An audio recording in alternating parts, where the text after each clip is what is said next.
Bonjour tout le monde. On va traiter aujourd'hui un cours sur la physiologie sanguine qui, je pense, le dernier cours concernant la physiologie cardiovasculaire. Vous allez ensuite faire la physiologie respiratoire. Donc, ce cours sur la physiologie du sang, en réalité, il comporte deux parties. Donc, il y a comme première partie, on va parler de la composition du sang. Et dans la deuxième partie, on parlera d'un phénomène physiologique ultra important. Il s'agit de l'hémostase. Commençons par la composition du sang. Avant de parler de la composition du sang proprement dit, donc on doit faire quelques définitions. On va définir ce que c'est ce fameux sang. Donc le sang, tout simplement, c'est un liquide.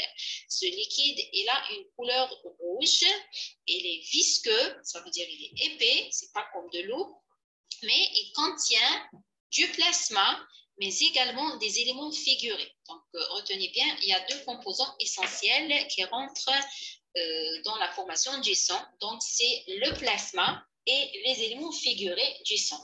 Donc, commençons par le plasma, qui est la partie liquide du sang dans laquelle sont suspendues les cellules sanguines. Donc, le plasma, c'est la partie liquide. Cette partie liquide, elle est composée d'eau à 90%, mais également d'un nombre important de substances organiques, qui sont surtout des protéines, mais également de substances inorganiques. Donc, voilà, le plasma, c'est un liquide dans lequel on trouve les cellules sanguines. Ce liquide est composé de l'eau à 90%, mais également de substances inorganiques et organiques. On va voir ça sur ce tableau-là qui résume les constituants du plasma sanguin. Vous voyez, on a comme principal constituant l'eau, qui représente pratiquement 90 à 93% du poids plasmatique.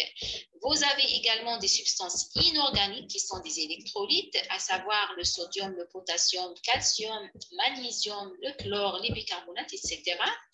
Vous avez des substances organiques comme des protéines, c'est le cas de l'albumine, des globulines, surtout le fameux fibrinogène, donc on va en parler dans la deuxième partie du cours. Vous avez également comme constituant des gaz, nous avons le CO2, l'oxygène, l'azote, qui rentre également dans la composition du plasma. À côté de cela, nous avons également des nutriments et des déchets. Vous avez comme nutriments, on a le fameux glucose, on a des lipides, on a du cholestérol, et comme déchets, on a l'urée, la créatinine, l'acide urique et la bilirubine. Ça, ce sont les constituants du plasma sanguin. Il y a une petite notion à retenir, c'est le sérum. Donc, le sérum, en réalité, c'est du plasma, mais attention, c'est un plasma qui s'est débarrassé du fibrinogène et de quelques protéines qui rentrent dans la coagulation. Donc, tout simplement, on dit que c'est du plasma déprotéiné, mais surtout, retenez bien, dans le sérum, on ne trouve pas de fibrinogène. D'accord? Donc, c'est le plasma moins le fibrinogène, ce qui donne le sérum. Voilà, ça concernant le premier composant du sang qui est sa partie liquide, qui est le plasma. On a dit que le sang est composé également de ce qu'on appelle les éléments figurés. Les éléments figurés sont au nombre de 3 si vous voulez. Donc, on a des cellules rouges, ou bien des globules rouges, on a des globules blancs, mais on a également des plaquettes. Donc, on va détailler tout ça. Les globules rouges sont appelés également les hématies, ou bien les érythrocytes. Ce sont des cellules discoïdes, biconcaves, qui sont dépourvues de noyaux. Donc, les globules rouges ne possèdent pas de noyaux. Qu'est-ce qu'elles font, ces globules rouges? Elles assurent tout simplement le transport de l'oxygène, ainsi qu'une partie du gaz carbonique par l'intermédiaire de l'hémoglobine qu'elles contiennent. Ça veut dire que ces globules rouges, elles contiennent de l'hémoglobine, et grâce à cette hémoglobine, elles vont assurer le transport de l'oxygène et une partie du gaz carbonique. Cela nous conduit à parler donc du volume sanguin total. Le volume sanguin total, c'est tout simplement le volume du sang total contenu dans l'organisme. Comme son nom l'indique, volume sanguin total, donc volume total contenu dans l'organisme. Il représente environ 8% du poids corporel. Il s'agit de la somme du volume globulaire qui est assimilé à celui des globules rouges, qui est estimé à 3%, plus le volume plasmatique qui est de 5%. Donc, si on veut écrire une formule mathématique, le volume sanguin total, BST, est égal au volume plasmatique plus le volume globulaire. Le volume globulaire, ça veut dire le volume des globules rouges. Donc, le volume des globules rouges est de 3%, le volume plasmatique est de 5%. Donc, vous avez fait les compartiments liquidiens. On vous a parlé donc, du volume plasmatique l'année passée. D'accord? Donc, la somme des deux va nous donner le volume sanguin total qui est de 8%. Voilà, donc le volume sanguin total. Maintenant, pour le pH sanguin, il est neutre. Donc, il est uniquement de 7,4. Pour l'osmolarité sanguine, il est de 300 milliosmoles. Elle est stable. La viscosité sanguine, on a dit, elle est plus importante que l'eau. Donc, c'est 3 à 4 fois supérieure à celle de l'eau. Donc, on a dit que le sang, il est visqueux. Donc, il est épais. Ce n'est pas comme l'eau de seul. La notion d'hématocrite. C'est quoi l'hématocrite? Tout simplement, c'est le volume occupé par les globules rouges. Le volume occupé par les globules rouges est nommé hématocrite. Comment on obtient? Donc, on fait une centrifugation d'un petit volume du sang. Cette centrifugation va nous permettre d'évaluer et de comparer les volumes relatifs du plasma et des globules rouges. C'est-à-dire, on va séparer le plasma des globules rouges.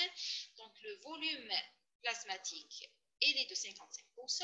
Donc, les globules rouges vont former ce qu'on appelle l'hématocrite. Ils vont occuper 45% de ce volume sanguin.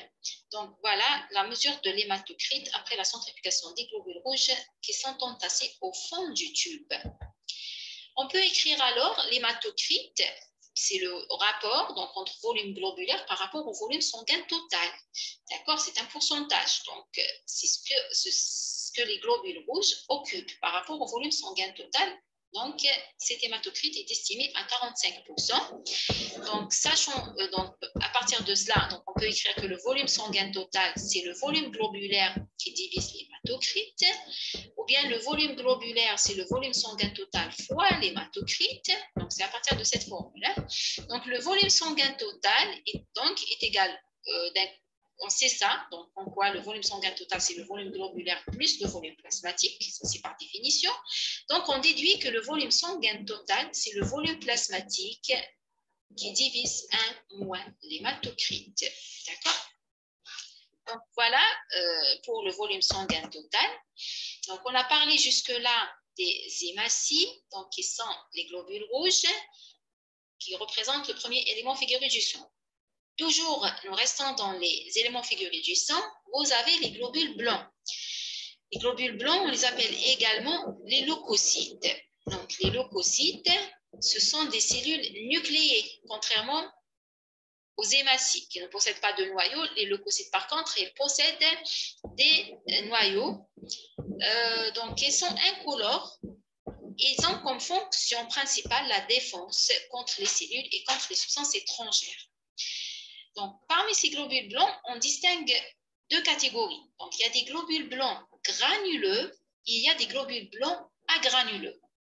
Les globules blancs granuleux, appelés également granulocytes ou polynucléaires, avec un noyau polylobé et un cytoplasme porteur de granules, donc d'où le nom granuleux. Ces polynucléaires granuleux, donc, elles sont de trois types. Il y a des polynucléaires neutrophiles, il y a les éosinophiles et il y a les basophiles.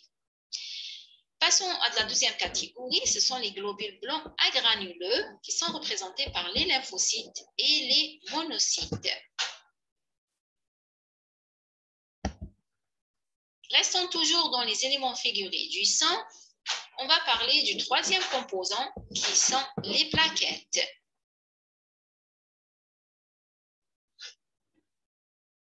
Les plaquettes, on les nomme également thrombocytes. Ce sont les plus petits éléments figurés du sang. D'accord? Ce sont des cellules anucléées. C'est comme les hématies, elles ne possèdent pas de noyau. Elles naissent dans la moelle osseuse à partir de la fragmentation du cytoplasme des mégacaryocytes. Le taux normal de plaquettes chez un adulte sain, c'est bien de 150 000 à 400 000 éléments par millimètre cube. Elle circule à l'état non activé, c'est très important, c'est-à-dire à l'état normal, à l'état de repos, donc les plaquettes ne sont pas activées. Vous allez voir quand on fera la deuxième partie du cours, pourquoi cette notion.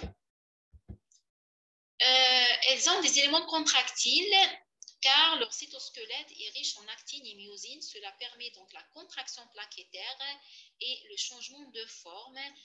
Donc, vous allez voir pourquoi quand on parlera de l'hémostase, cette propriété des plaquettes rentre dans la formation du caillot plaquettaire, si vous voulez. Les plaquettes sont chargées négativement.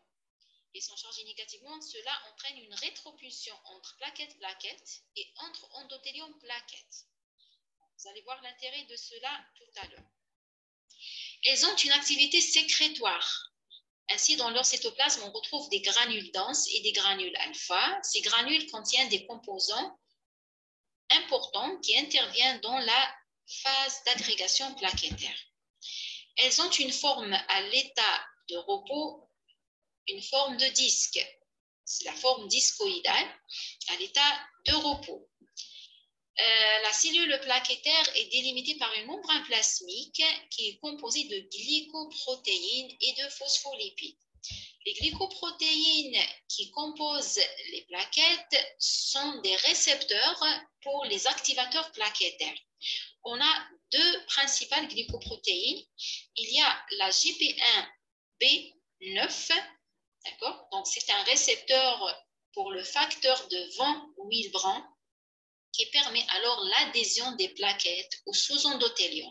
D'accord?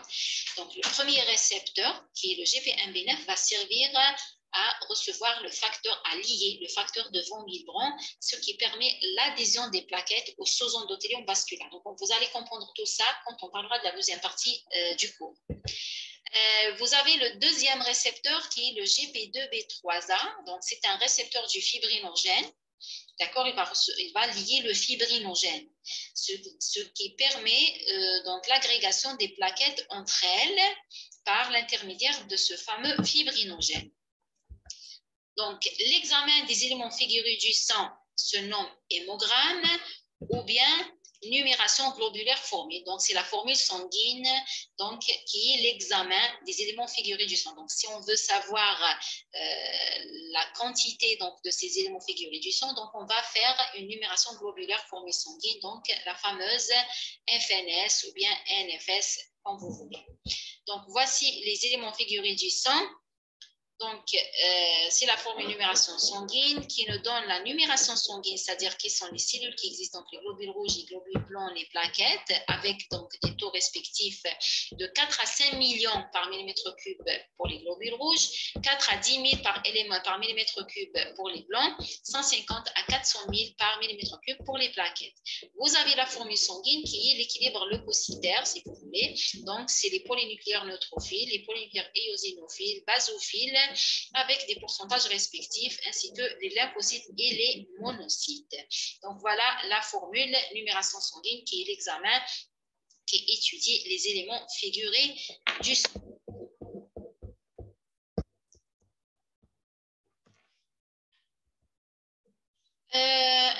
Donc vous avez ici un petit vocabulaire à connaître. Donc, vous avez la notion d'hyperleucocytose. Une hyperleucocytose, donc c'est une augmentation du nombre de globules blancs, bien sûr pour 1 mm3 de sang. On voit une hyperleucocytose généralement quand il y a un processus infectieux bactérien dans le corps. Contrairement à l'hyperleucocytose qui est une élévation, qui est une augmentation du nombre de globules blancs, la leucopénie, quant à elle, c'est la baisse du nombre de globules blancs. Donc, pour 1 mm3 de sang, une leucopénie signe une infection virale. Toujours dans le vocabulaire à connaître, vous avez une hyperplaquitose. L'hyperplaquitose, c'est l'augmentation du nombre de plaquettes. Donc, pour 1 mm3 de sang, par exemple, on atteint les 700 000 par millimètre cube, sachant que la valeur normale, il est de 150 000 à 400 000 uniquement. Contrairement à l'hyperplaquitose, c'est la thrombopénie, c'est le manque, c'est la carence en plaquettes, c'est la baisse du nombre de plaquettes. pour 1 mm3 de sang, donc elle entraîne un risque hémorragique. Donc, quand on a une baisse du nombre de plaquettes, cela risque l'hémorragie. Pourquoi? Parce que les plaquettes interviennent dans un phénomène qui concourt à l'arrêt de l'hémorragie, qui est nommé l'hémostase, qui va constituer la deuxième partie de ce cours. Donc, on va parler de l'hémostase. Donc, jusque-là, nous avons parlé de la composition du sang, qui est composée du plasma et des éléments figurés. Vous avez le plasma, c'est la partie liquidienne. Vous avez les éléments figurés, ce sont les cellules, à savoir les globules rouges, les globules blancs et les plaquettes. Les plaquettes interviennent dans l'hémostase. Donc, on va étudier l'hémostase. Donc, commençons par la définition. C'est quoi l'hémostase? C'est un nom qui provient du grec, donc c'est hémastasis, donc héma pour le sang, stasis c'est pour arrêt, donc c'est l'arrêt du sang si vous voulez, donc c'est l'arrêt du saignement. Donc c'est ça l'hémostase. Donc c'est l'ensemble des mécanismes qui concourent à l'arrêt du saignement d'un vaisseau lésé. Et il s'agit d'un mécanisme physiologique naturel de l'arrêt de l'hémorragie. Donc nous sommes tous confrontés à des petits accidents domestiques ou bien des petits accidents de travail chaque jour, donc on se blesse légèrement, donc il y a du sang qui sort, mais au bout de quelques minutes, donc il y a un arrêt de ce saignement.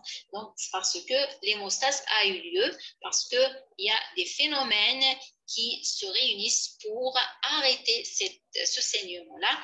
C'est ce qui définit l'hémostase dont on va parler maintenant. Donc, voici les étapes de l'hémostase. Donc, on va les détailler ensuite. Regardez ici. Donc, nous avons peut-être une petite brèche vasculaire. Donc, suite à une brèche vasculaire, donc ça c'est le vaisseau. Donc, imaginez ce vaisseau, il est lésé. Donc, il y a une brèche, il y a une coupure à ce niveau-là. Donc, il y a du sang qui sort. Donc, l'objectif, c'est d'arrêter ce saignement. Alors, donc, il y a le déclenchement de l'hémostase qui est composé de 3 étapes. La première étape, c'est bien l'hémostase primaire qui aboutit à la formation d'un thrombus plaquettaire. Ensuite, ce thrombus plaquettaire va être consolidé par de la fibrine, ce qui définit la coagulation, qui est la deuxième étape de l'hémostase. Donc, elle aboutit à la formation d'un thrombus fibrinoplaquettaire. Au départ, on n'a qu'un thrombus plaquettaire dans l'hémostase primaire. Dans l'hémostase secondaire, c'est un thrombus fibrinoplaquettaire qui permet de stopper, d'arrêter le saignement. Ensuite, ce thrombus qu'on a formé, il doit être dissout car il n'est pas destiné à vivre toute la vie. Donc, il doit être hydrolysé. Donc, c'est la fibrinolyse, donc, qui constitue la 3e étape de l'hémostase. C'est la dissolution du caillot, c'est la reperméabilisation du vaisseau sanguin. On va détailler toutes ces étapes une par une. Donc, ça, on vient de dire, l'hémostase comporte classiquement 3 temps. Une hémostase primaire qui comporte d'abord un temps vasculaire et un temps plaquettaire. C'est-à-dire, au cours de l'hémostase primaire, il y a l'intervention d'abord du vaisseau sanguin, ensuite l'intervention des plaquettes. Il y a la 2e étape de l'hémostase, c'est bien la coagulation, qu'on nomme également hémostase secondaire. Ensuite, il y a la fibrinolyse qui suit l'hémostase primaire et secondaire et qui permet en 48 à 62 heures après la dissolution du caillot et la reperméabilisation du vaisseau lorsque l'hémorragie est arrêtée. Commençons par l'hémostase primaire. On l'appelle également le temps vasculoplaquettaire ou bien le temps pariétal. Donc, pariétal parce que c'est la paroi du vaisseau qui va intervenir. Donc, c'est le temps vasculoplaquettaire. C'est le vaisseau et les plaquettes qui vont intervenir. C'est pour ça qu'on nomme l'hémostase primaire temps vasculoplaquettaire.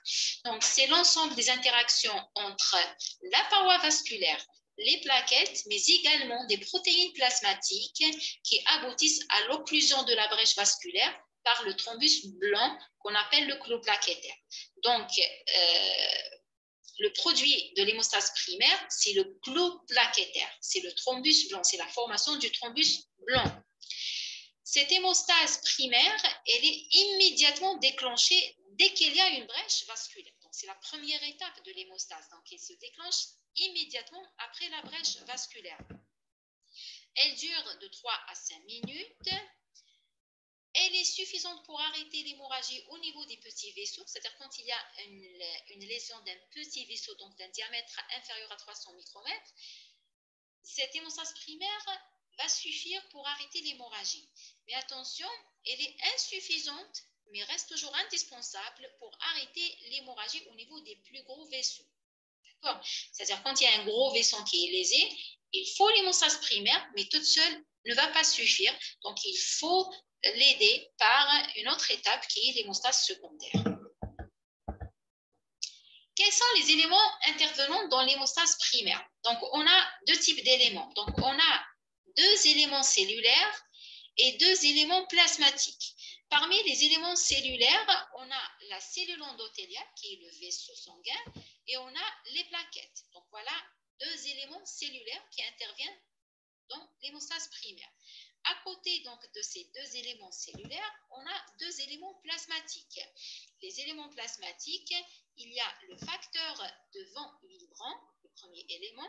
Le deuxième élément, c'est bien le fibrinogène. D'accord?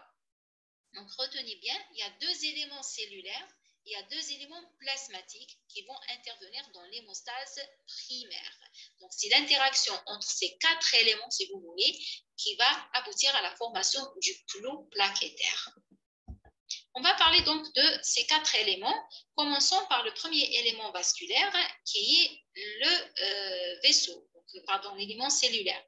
Donc, le vaisseau sanguin, vous avez fait l'histologie, donc vous connaissez la constitution de la paroi vasculaire qui est formée de trois tuniques classiques.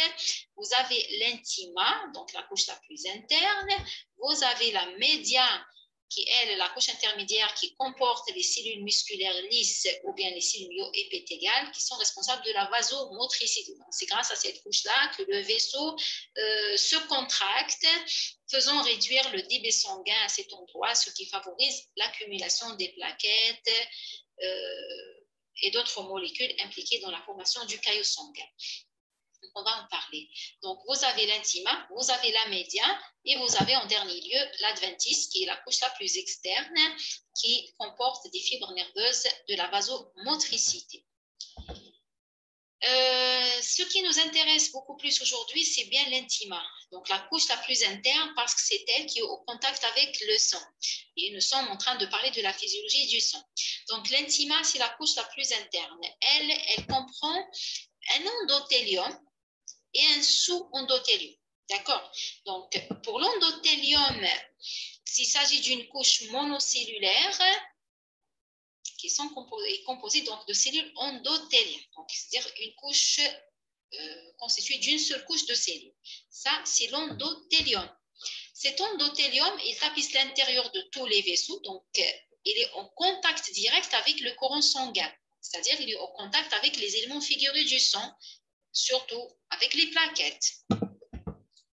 L'endothélium normal, c'est-à-dire à l'état normal, l'endothélium est une surface thromborésistante. C'est quoi thromborésistante? Ça veut dire elle prévient toute activation plaquettaire. Elle résiste à l'activation des plaquettes. Donc, il ne va pas activer les plaquettes. Pourquoi? Parce qu'il y a une rétropulsion qui est due aux charges négatives. Vous allez voir que l'endothélium est chargé négativement, les plaquettes aussi. Donc, il y a une rétropulsion entre les deux. Donc, on ne peut pas coller les plaquettes avec l'endothélium. Donc, il y a une thromborésistance, c'est-à-dire l'endothélium ne va pas activer les plaquettes et tant mieux pour nous. Sinon, donc, s'il y a activation des plaquettes, donc, il y aura une formation donc, de thrombus plaquettaire à tout moment. Alors que nous, on n'a pas besoin de former un thrombus sauf quand il y a une lésion vasculaire. D'accord? Donc, retenez bien que l'endothélium, il est thromborésistant. Donc, il n'active pas les plaquettes. La deuxième couche qui compose l'intima, c'est bien le sous-endothélium. Le sous-endothélium, quant à lui, il est constitué donc surtout par du collagène. Et grâce à ce collagène, les plaquettes vont se lier à ce collagène lorsque il y a un dommage du vaisseau sanguin. Mais à côté du collagène, il y a des microfibrilles, des fibronectines et de l'élastine.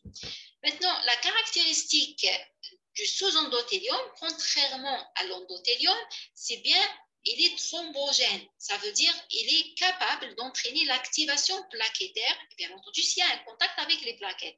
À l'état physiologique, les plaquettes ils sont en contact avec l'endothélium, qui est la couche la plus interne, c'est-à-dire qui est en contact avec le courant sanguin. Quand il y a une lésion vasculaire, donc les plaquettes vont entrer en contact avec le sous-endothélium et donc ils seront activés par contact avec ce sous-endothélium qui est thrombogène, contrairement à l'endothélium qui est thromborésistant. On a parlé du vaisseau avec ses deux couches. On va parler des plaquettes. Les plaquettes, donc, c'est le deuxième élément cellulaire qui intervient dans l'hémostase primaire. Nous avons parlé des plaquettes quand on a fait la première partie du cours. Donc, je vous invite à revoir ce chapitre. Toujours dans les facteurs intervenant dans l'hémostase primaire, on a dit qu'il y a deux facteurs plasmatiques. Le premier, c'est bien le facteur de Van Willebrand. Donc, c'est FVW ou FVW, donc c'est le facteur de Willebrand. Donc, il s'agit d'une glycoprotéine plasmatique. Donc, la synthèse est sous le contrôle du chromosome 12. Il a une double origine, donc 80% provient des cellules endothéliales et les 20% proviennent des mégacaryocytes où il est stocké dans les granules alpha. Dans le plasma, le facteur de Van Willebrand est lié au facteur anti-hémophilique A. Le facteur anti-hémophilique A, c'est le facteur 8 de la coagulation. On va en parler tout à l'heure. Donc, cette liaison permet donc de protéger ce facteur anti-hémophilique. Ainsi, s'il y a une diminution importante du facteur de Van Willebrand, cela va entraîner une diminution du facteur 8. On note également une augmentation de ce facteur à chaque fois qu'il y a stress, qu'il y a exercice physique intense, ainsi qu'au cours de la grossesse, parce qu'il est synthétisé également par le placenta. Le dernier élément intervenant dans l'hémostase primaire, c'est bien le fibrinogène. Le fibrinogène, c'est une glycoprotéine plasmatique qui est synthétisée par le foie. Il joue un rôle très important dans la coagulation, c'est-à-dire dans la deuxième étape de l'hémostase. Mais il s'agit d'un cofacteur de l'agrégation plaquettaire. Donc, l'agrégation plaquettaire qui est le phénomène essentiel de l'hémostase primaire. Donc, nous sommes toujours dans l'hémostase primaire. Nous sommes en train de citer les facteurs intervenants dans l'hémostase primaire. Donc, on a dit il y a deux éléments cellulaires, c'est la paroi vasculaire, c'est les plaquettes. Il y a deux éléments plasmatiques, c'est le facteur de Van Willebrand et le fibrinogène.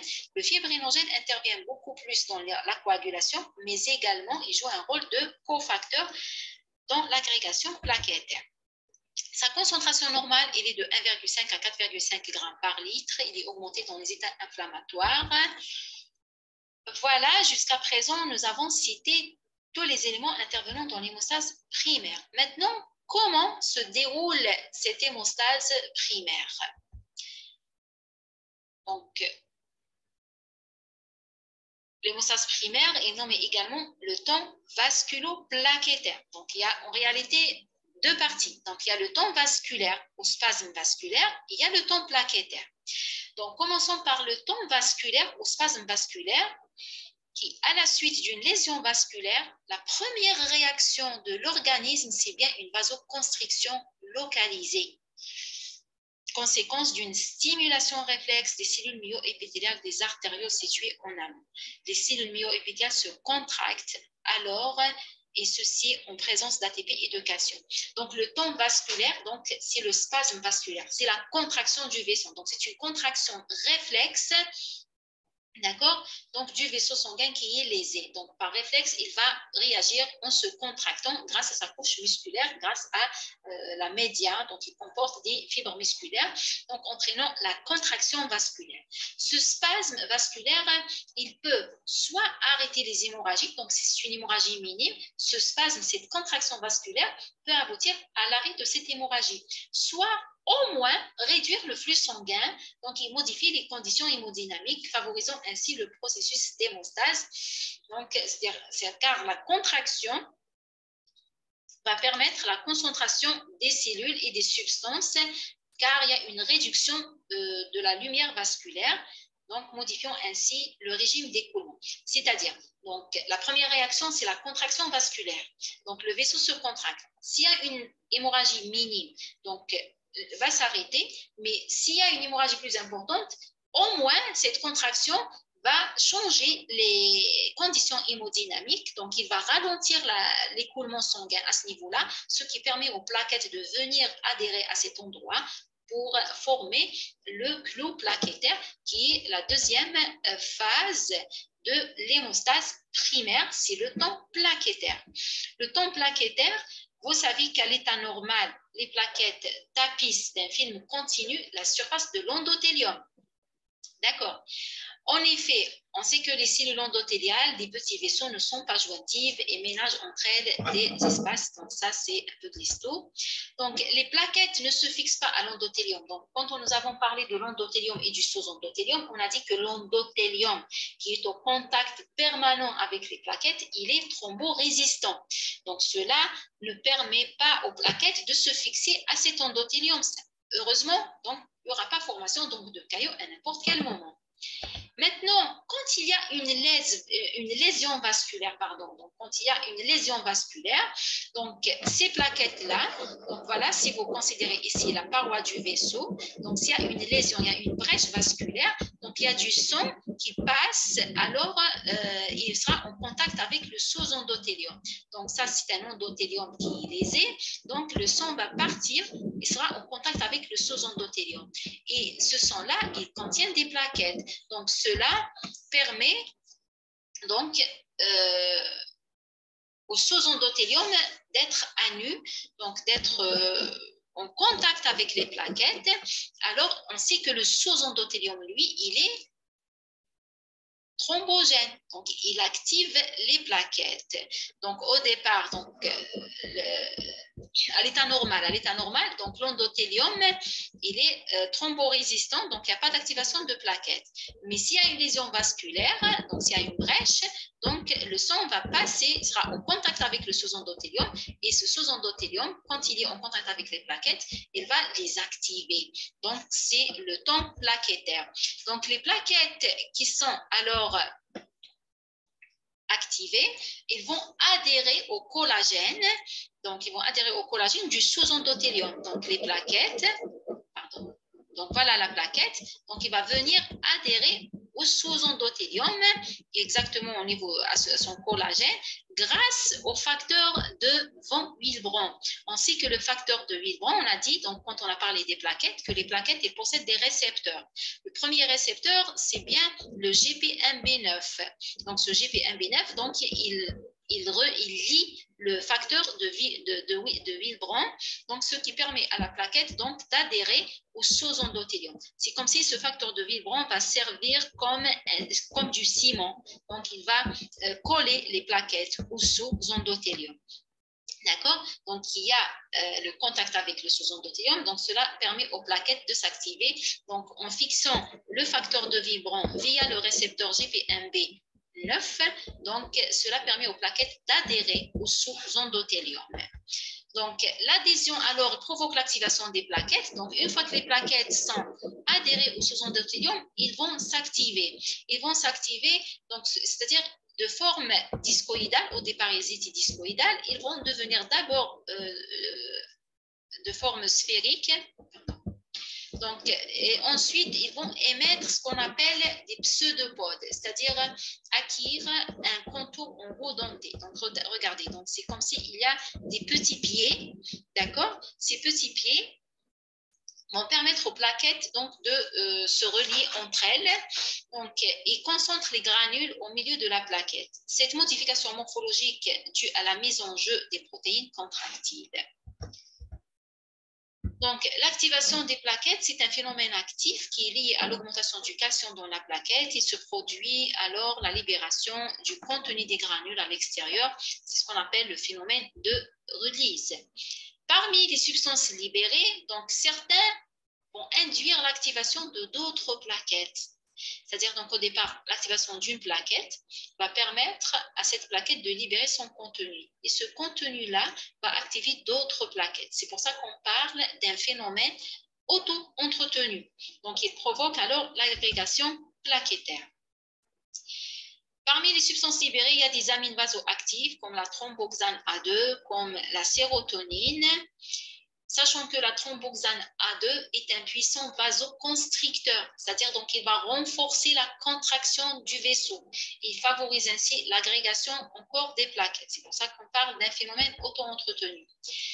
Nous avons en pratique courante la fameuse aspirine, donc, qui est un anti-agrégant plaquettaire. Comment il exerce son effet? C'est en bloquant la synthèse du récepteur de la thromboxane A2 qui est libéré par les plaquettes. D'accord? Donc, on donne de l'aspirine à nos patients, généralement les patients multitarés, donc les patients âgés, donc pour fluidifier leur sang, pour éviter la coagulation du sang chez ces patients-là. Donc, on donne de l'aspirine, mais le mécanisme exact de cette aspirine, c'est d'inhiber la synthèse du récepteur de la thromboxane A2, qui est un puissant vasoconstricteur qui favorise l'agrégation plaquettaire. Donc, l'aspirine, c'est un anti-agrégant plaquettaire. Maintenant, cette agrégation plaquettaire, il va accroître par apposition successive de nouvelles plaquettes, et ceci grâce à la GP2B3A. Donc, quand on a parlé des plaquettes dans le chapitre éléments figurés du sang, on a dit que les plaquettes possèdent des récepteurs. Le premier, c'était le GP1B9 qui fixe le facteur de Vibron.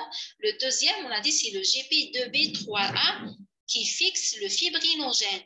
Donc, grâce à ce récepteur, donc, il y a du fibrinogène, ce que vous voyez ici en rouge, qui vient se fixer à ce récepteur-là. Donc, et cela, via ce récepteur, donc ce fibrinogène va se fixer sur la membrane plaquettaire pour former avec le calcium des ponts interplaquettaires. C'est-à-dire cela va permettre la formation d'un agrégat, donc en reliant les plaquettes entre elles par des ponts de fibrinogène et du calcium. Donc au départ, il y a le facteur vibrant qui a servi à fixer les plaquettes avec le sous-endothélium.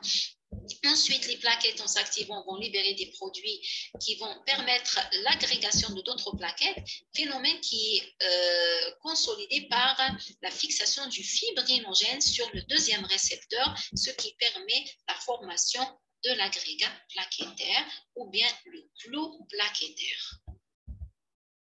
Donc, si on veut résumer, donc les plaquettes au départ, elles ont une forme discoïdale. Donc, ça, c'est au repos. Ensuite, ils vont devenir sphériques grâce à la membrane qui est composée de phospholipides. Et cela va permettre ensuite la déformation, donc en émettant des pseudopodes et la libération du contenu des granules, ce qui assure l'activation de l'agrégation plaquettaire. Parmi ces produits, il y a la sérotonine, il y a la thromboxane, il y a l'ADP, il y a l'ATP, il y a le calcium, etc. Donc, les plaquettes vont alors subir une métamorphose en s'activant pour qu'elles puissent s'agréger. Donc, c'est le temps plaquettaire. Donc, au départ, c'est le vaisseau qui est intervenu. Ensuite, c'est les plaquettes. C'est pour ça qu'on parle d'un temps vasculo-plaquettaire ou bien l'hémostase primaire. Donc, finalement, il se forme un gros amas plaquettaire qui est l'agrégat plaquettaire hémostatique, qui arrête en partie l'hémorragie, mais qui doit être consolidé par le réseau de fibrines créé par la coagulation qui compose la deuxième étape de l'hémostase. Mais avant de parler de la deuxième étape de l'hémostase, juste un mot sur la clinique. Donc, l'anomalie des deux temps vasculoplaquettaire ou bien de l'hémostase primaire conduit à un allongement du temps du saignement. Donc, le temps de saignement, le TS, alors se trouve allongé en cas de thrombopénie, c'est-à-dire donc s'il y a une carence, un manque en thrombocytes ou bien plaquettes, ou bien quand il y a une thrombopathie, c'est-à-dire donc une anomalie des plaquettes qui ne touche pas la quantité mais qui touche la qualité des plaquettes, c'est une mauvaise qualité des plaquettes. Au cours de la maladie de Willebrand, puisque le facteur Willebrand, il intervient dans l'hémostase primaire, donc s'il y a maladie de Willebrand, manque de facteur de Willebrand, donc le temps nécessaire pour arrêter le saignement va se prolonger, ainsi que la prise de certains médicaments comme de l'aspirine, qui est un anti-agrégant plaquettaire. Voilà, donc si on résume, l'hémostase primaire va aboutir à la formation d'un agrégat plaquettaire. Cet agrégat plaquettaire doit être consolidé par la fibrine. C'est ce qui définit l'hémostase secondaire, qu'on nomme également coagulation. Donc, la coagulation plasmatique, c'est une chaîne de réaction. En réalité, ce n'est pas une seule réaction, mais c'est toute une chaîne de réactions enzymatiques qui s'effectue en cascade et qui permet la solidification du fibrinogène qui est soluble en fibrine insoluble, enserrant les éléments figurés, aboutissant à la formation du clou rouge ou bien le caillot sanguin. Donc, on sait que le fibrinogène, on a dit que le fibrinogène intervient beaucoup plus dans la coagulation, sachant qu'il joue un rôle comme cofacteur de l'hémostase primaire. Donc, ce fibrinogène, il est soluble. Donc, l'objectif de la coagulation plasmatique, c'est de le transformer en fibrine. La fibrine, il est insoluble et va enserrer les éléments figurés, donc ce qui permet la formation d'un clou rouge ou bien le caillot sanguin. Les facteurs de la coagulation, ils sont nombreux, ils sont définis par un nom, donc ils ont tous un nom, donc on va les citer. Ils sont également définis par un numéro en chiffres romains, donc on dit facteur 1, facteur 2, facteur 3 jusqu'à facteur 13. Le suffixe petit a signifie que le facteur est sous sa forme activée. Vous allez trouver 1 ou la 1A. Quand vous trouvez le 1A, ça veut dire que c'est le facteur 1 activé. Nous allons énumérer les différents facteurs de coagulation ainsi que leurs synonymes dans le tableau suivant. Voilà, vous avez le facteur 1, c'est le fibrinogène. Le facteur 2, c'est la prothrombine. Le facteur 3, c'est la thromboplastine tissulaire ou bien le sucre tissulaire ou bien le facteur tissulaire. Le facteur 4, c'est du calcium. Le facteur 5, c'est de la proaccélérine. Le facteur 6 ne figure pas sur le tableau, donc tout simplement, c'est du facteur 5 activé. Le facteur 7, c'est de la proconvertine. Le facteur 8, c'est de la globuline anti-hémophilique A. Le 9, c'est l'anti-hémophilique B. Le 10, c'est le facteur Stewart ou Power Factor. Le 11, c'est le facteur anti-hémophilique C. Le facteur 12, c'est un facteur contact, appelé également facteur Agiman. Le facteur 13, c'est le facteur stabilisant de la fibrine. Je vous invite à retenir ces noms de 1 jusqu'à 13. La plupart de ces facteurs de la coagulation sont synthétisés par le foie, c'est-à-dire par l'hépatocyte, sauf pour le facteur 3, comme son nom l'indique, c'est le facteur tissulaire, donc il est synthétisé par le tissu. Le calcium, qui est le facteur 4, est synthétisé par le réticulum endoplasmique. Le facteur 8, il est synthétisé par l'endothélium vasculaire. Maintenant, il y a certains de ces facteurs qui nécessitent pour leur synthèse la présence de la vitamine K. C'est pour ça qu'on parle de facteurs vitamino-K dépendants. C'est le 2, le 7, le 9 et le 10. D'accord? Donc, on peut parler donc du complexe PPSB. Donc, PPSB, donc, ce sont les initiales donc, de chacun de ces 4 facteurs. D'ailleurs, en cas de déficit en vitamine K, soit par défaut d'apport, soit par ictère, soit par absorption accidentelle donc de raticides. Donc, qu'est-ce qu'il fait le foie? Donc, il va libérer des facteurs anormaux parce qu'il y a une carence en vitamine K, donc il ne va pas produire de vrais facteurs qui nécessitent la vitamine K. Alors, ces facteurs anormaux ne se lient pas aux phospholipides et on les appelle PIVKA, donc Protein Induced by Vitamin K Absence. Donc, ceci explique l'effet anticoagulant donc des médicaments antivitamine K. Donc, dans la pratique courante, on donne des AVK, donc des antivitamines K, pour les patients afin donc d'éviter la coagulation. La plupart donc de ces facteurs de la coagulation se trouvent dans le plasma. Mais il y a d'autres qui proviennent des plaquettes et un dernier, la thromboplastie. La thromboplastie tissulaire, comme son nom l'indique, c'est le facteur tissulaire, il est libéré par les tissus lésés. Le facteur tissulaire, voilà, le facteur tissulaire, c'est un récepteur membranaire de très haute affinité pour le facteur 7. D'accord, donc le facteur 3, ce qui est le facteur tissulaire, il sert de récepteur de haute affinité pour le facteur 7. Le facteur 7, c'est la proconvertie. D'accord? Donc, vous allez voir l'intérêt de cela. Donc, il est normalement absent, donc le facteur tissulaire, à l'état physiologique, en dehors donc d'une lésion vasculaire, il est absent dans la circulation. On ne trouve pas de facteur tissulaire dans le sang. Il est exprimé au niveau des cellules musculaires lisses de la paroi vasculaire, des fibroblastes. Il sera donc exposé lors d'une brèche vasculaire. Donc, quand il y a une lésion du vaisseau, ce facteur tissulaire, il va atterrir alors dans la circulation. C'est pour ça qu'il va servir comme un élément déclenchant la coagulation in vivo. Donc, suite à une lésion donc, du tissu, de la paroi vasculaire, donc ce facteur tissulaire va pénétrer dans la circulation sanguine et il va déclencher la coagulation. Donc, pour le calcium, il est nécessaire à toutes les étapes de la coagulation. Donc le calcium, on a dit, c'est le facteur 4. Il est nécessaire à toutes les étapes d'activation enzymatique de la coagulation, excepté celle du facteur contact. Donc, c'est-à-dire pour le contact, on n'a pas besoin du calcium. Mais sinon, toutes les réactions de la coagulation nécessitent du calcium. Donc, si on veut arrêter la coagulation, donc on n'a qu'à complexer le calcium. Donc, il suffit de complexer le calcium du sang, donc de retirer donc, tout ce qui est calcium, par exemple par du citrate de sodium, pour rendre le sang incoagulable. Donc, c'est une propriété qu'on utilise pour anticoaguler le sang destiné aux examens de l'hémostase. Donc, vous avez entendu parler d'un tube citraté. Donc, quand vous faites un prélèvement sur tube citraté, c'est-à-dire un tube qui contient du citrate de sodium, vous allez complexer le calcium et cela va permettre au sang donc, de rester incoagulable, de rester fluide et ne se coagule pas. D'accord ?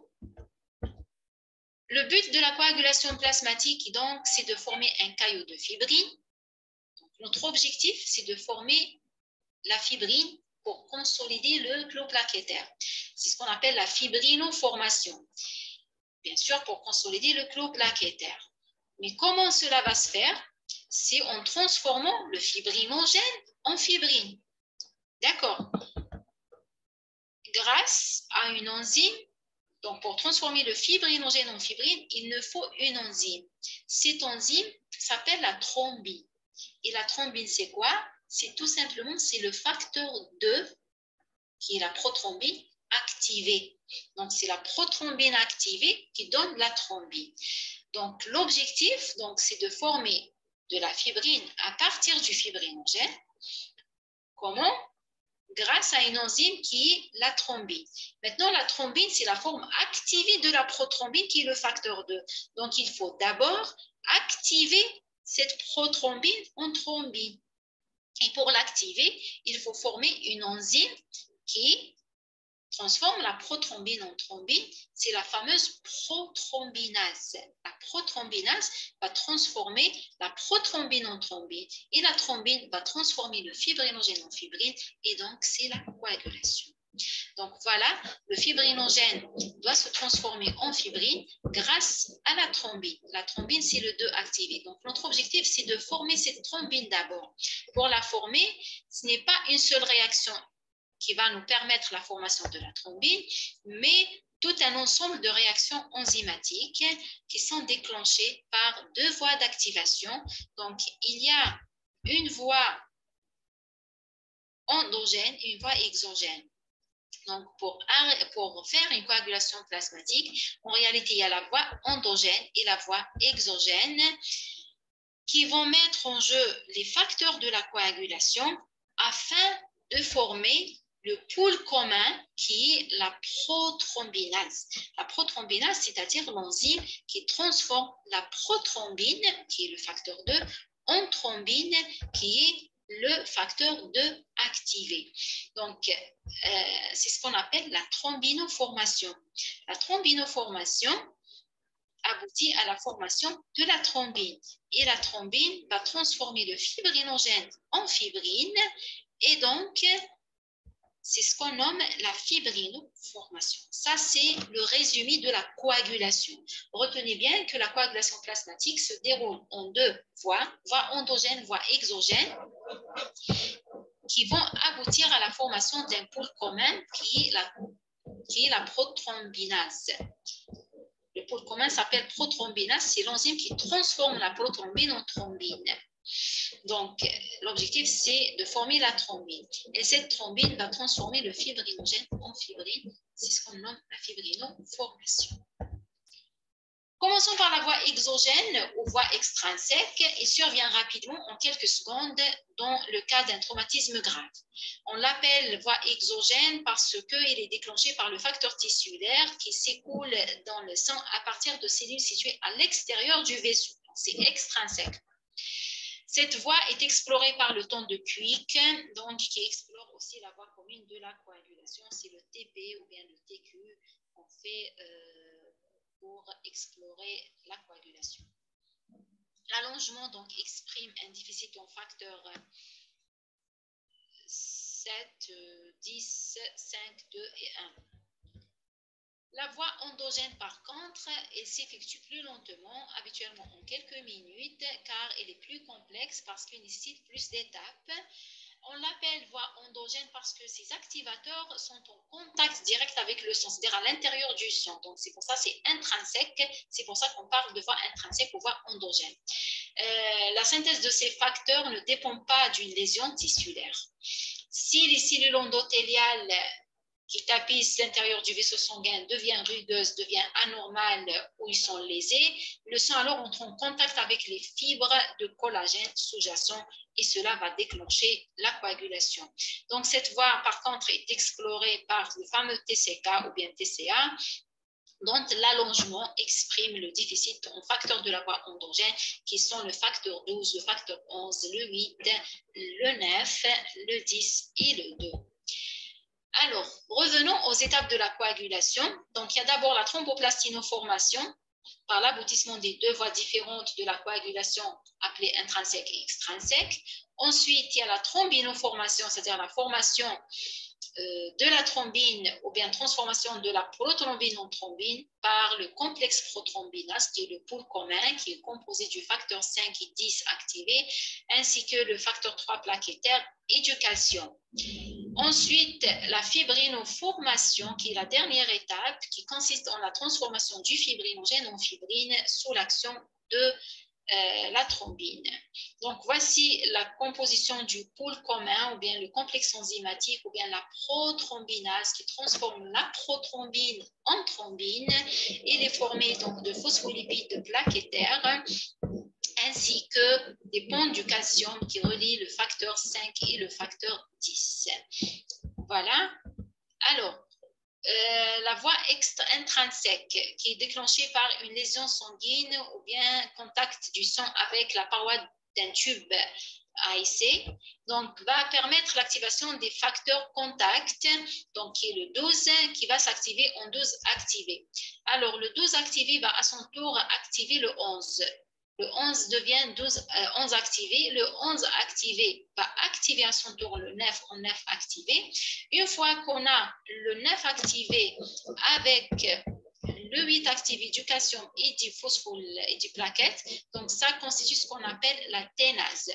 La ténase, ça veut dire, c'est par rapport au chiffre 10 en anglais. Donc, ténase, c'est-à-dire donc, il va activer le facteur 10. Donc, voilà, cette ténase va transformer le 10 en 10 activé. D'accord. Alors, le 10 activé maintenant, avec le 5 activé, avec le calcium, avec les plaquettes, va composer ce qu'on appelle le pool commun. Le pool commun, il va servir à quoi? Il va servir comme prothrombinase, c'est-à-dire il va transformer la prothrombine, qui est le facteur 2, en thrombine qui est le 2 activé. D'accord. En même temps, cette thrombine maintenant, donc cette thrombine va activer le facteur 13 qui est le facteur stabilisateur de la fibrine.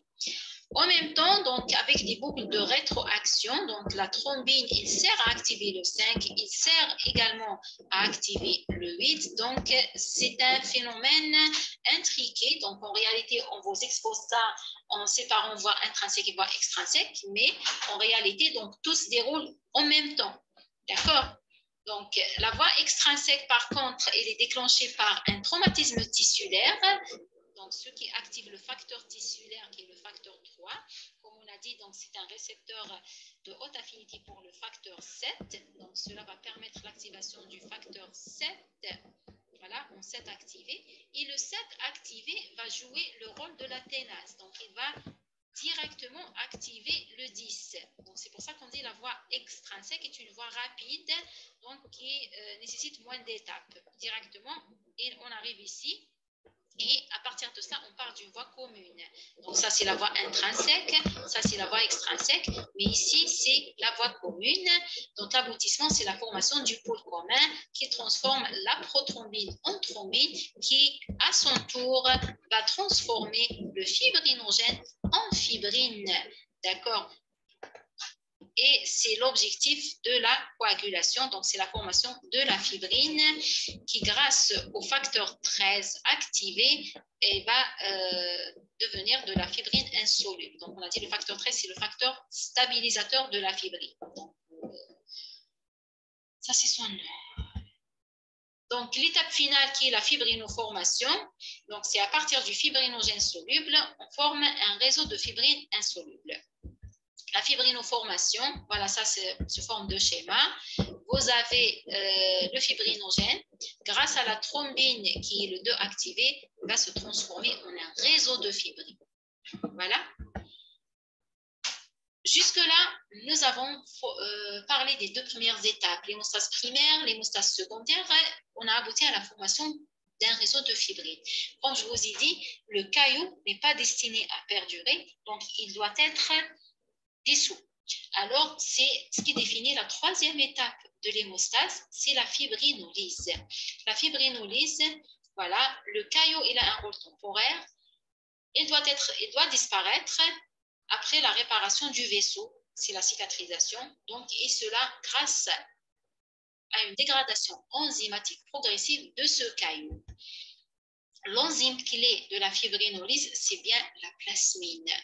La plasmine va transformer le caillot de fibrine en produit de dégradation de la fibrine dans le but de rétablir la circulation sanguine, donc d'ouvrir le chemin à nouveau. Donc, vous voyez ici, vous avez le caillot, donc on l'a formé, donc il a fermé la lumière vasculaire. L'objectif, donc, c'est de retourner à l'état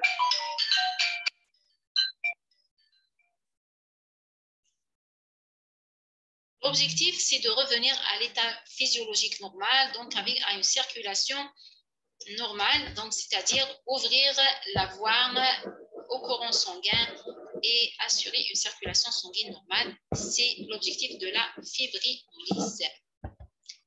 Voilà le schéma de la fibrinolyse à partir du plasminogène qui, grâce aux activateurs du plasminogène, va s'activer en plasmine et la plasmine va transformer la fibrine en produit de dégradation de la fibrine qui se transforme ensuite en dédimères qui sont les témoins de la formation du caillot.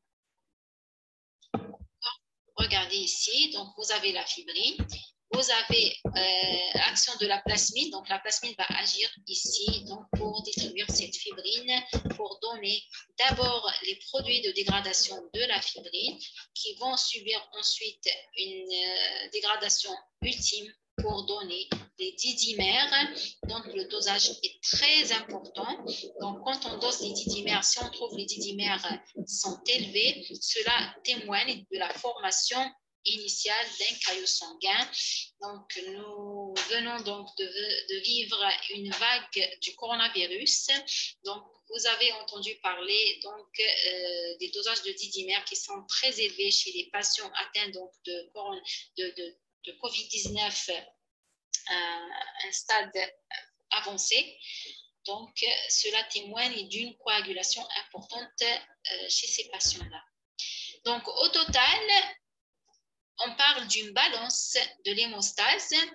Donc, cette balance constitue un équilibre entre l'hémostase primaire et la coagulation plasmatique d'un côté et la fibrinolyse de l'autre côté. S'il y a une rupture donc, de cette balance,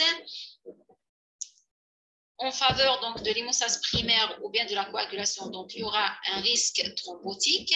Si au contraire, il y a une rupture de l'équilibre en faveur de la fibrinolyse, donc il y a le risque hémorragique chez le patient.